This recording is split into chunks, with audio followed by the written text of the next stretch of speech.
Hi, today I'm going to show you how to make the square and a square block that we're using for month 6 of the Colchester Mill Marvelous Mystery Quilt. To make this block, you'll need one 6 1/4 inch square and two 5 1/4 inch square for each one, and we'll be making 2 of them in the pattern. You're going to start with your 5 1/4 inch squares. Stack them up together so they're even. And we're going to cut them on the center diagonal to make triangles. Line up your ruler from point to point across the block, and then carefully cut them in half. And you'll end up with 4 triangles.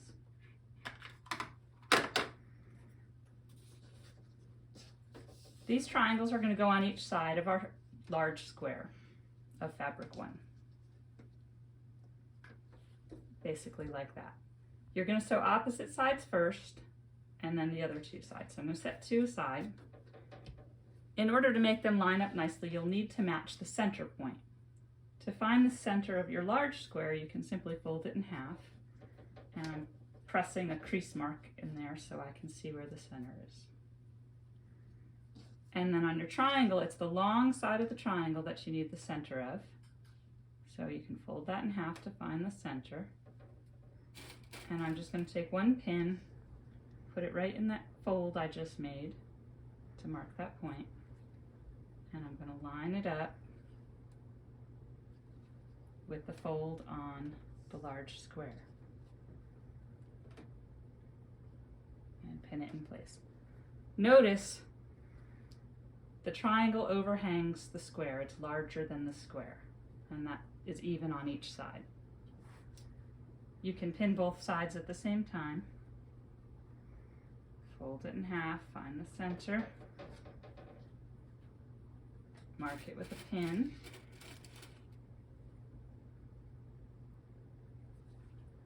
and line it up with the center crease on this one. Okay, and again you'll have evenly spaced more than a 1/4 inch of triangle hanging over the square. Now you're going to sew these together with a 1/4 inch seam. Make sure you have your perfect 1/4 inch seam. And sew your seam. Because we're making this a little larger and trimming it down, if your seam is just a little off, it's not going to matter on this block at all.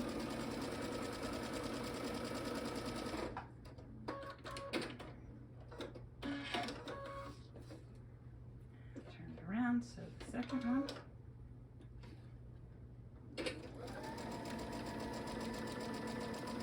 And when you're sewing, make sure you don't sew through your pin. Take it out just before you get there so that the machine is protected from getting damaged by that pin.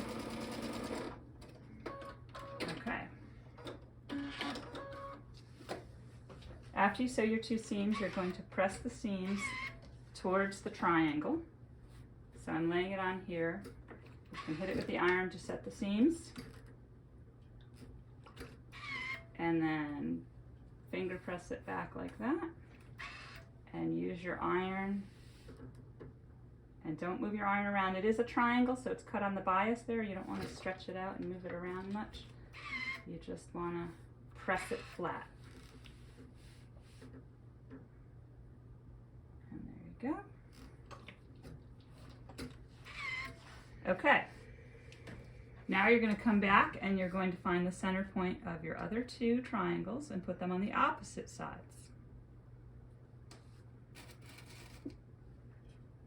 Put a pin in that center mark, and you can fold this in half, matching up the seams to press in. Just finger press it in so you can see that center line. And line up your next 2 triangles. Again, these will hang over longer than the square, and they overhang on both ends.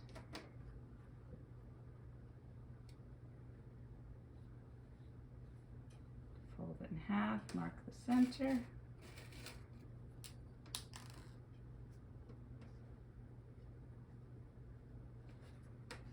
and line them up together.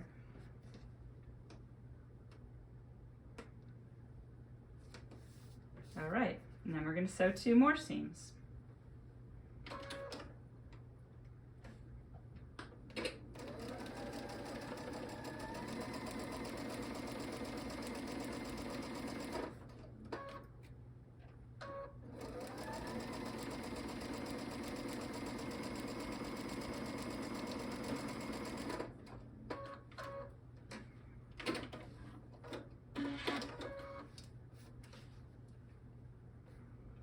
When I'm sewing, I make my machine have a stitch length of 2. I find it's a little tight enough to hold it together, but not so tight that you can't rip that seam out. Some machines default to 2.5. You might want to make your stitch a little tighter if it defaults to 2.5 to give you a nice secure stitch.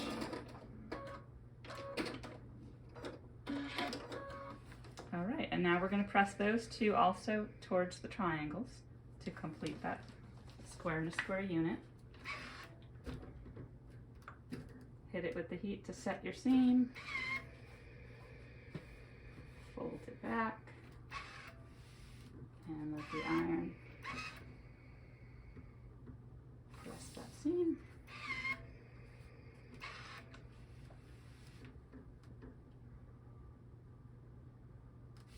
All right. Now you have a square and a square, but you can see it's larger than what we need. We have extra fabric that we will trim to make it perfect. If you purchased the Creative Grids Ultimate Flying Geese tool, you actually can use this ruler to square up your block. The blocks we're making today are finished size 4 by 8, which is size H on this ruler. So you could use size H on your Creative Grids Ultimate Flying Geese tool and line it up. And on this one, it happens to be the size of the ruler. 4.5 by 8.5 is the cut size, 4 by 8 is the finished size. So you could line up the Creative Grids ruler and use that one. But I want to show you how to do it if you don't have the Creative Grids ruler. If you're using a standard ruler, you're going to line up, it's a cut size of 4.5, so half of 4.5 is 4.25. So you're going to line up the 4.25 inch mark at 2 points. You want to line it up on the side and on the top. 1/4. Take your time, make sure that dot 4.25, and over here I have 4.25. And then I can trim these 2 sides just like that. Hold your ruler secure. Trim off one side, and then trim off your other side.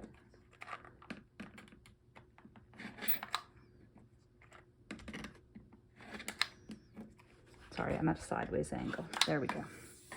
Okay, so I trimmed off the 2 sides, and now I can turn my block around, and this time it will be 8.5 inches here, 8.5 inches here, and it should still have 4.25, the dot, 1/4 inch in, 1/4 inch in on those 2 points, and it should line right up like that.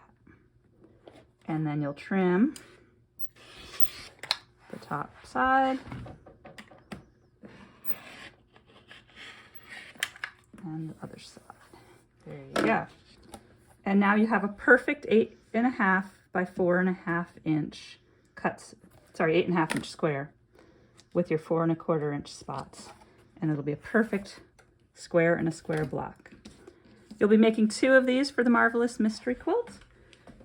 And we will use these in the center of the blueberry pie variation block that you're putting together this month.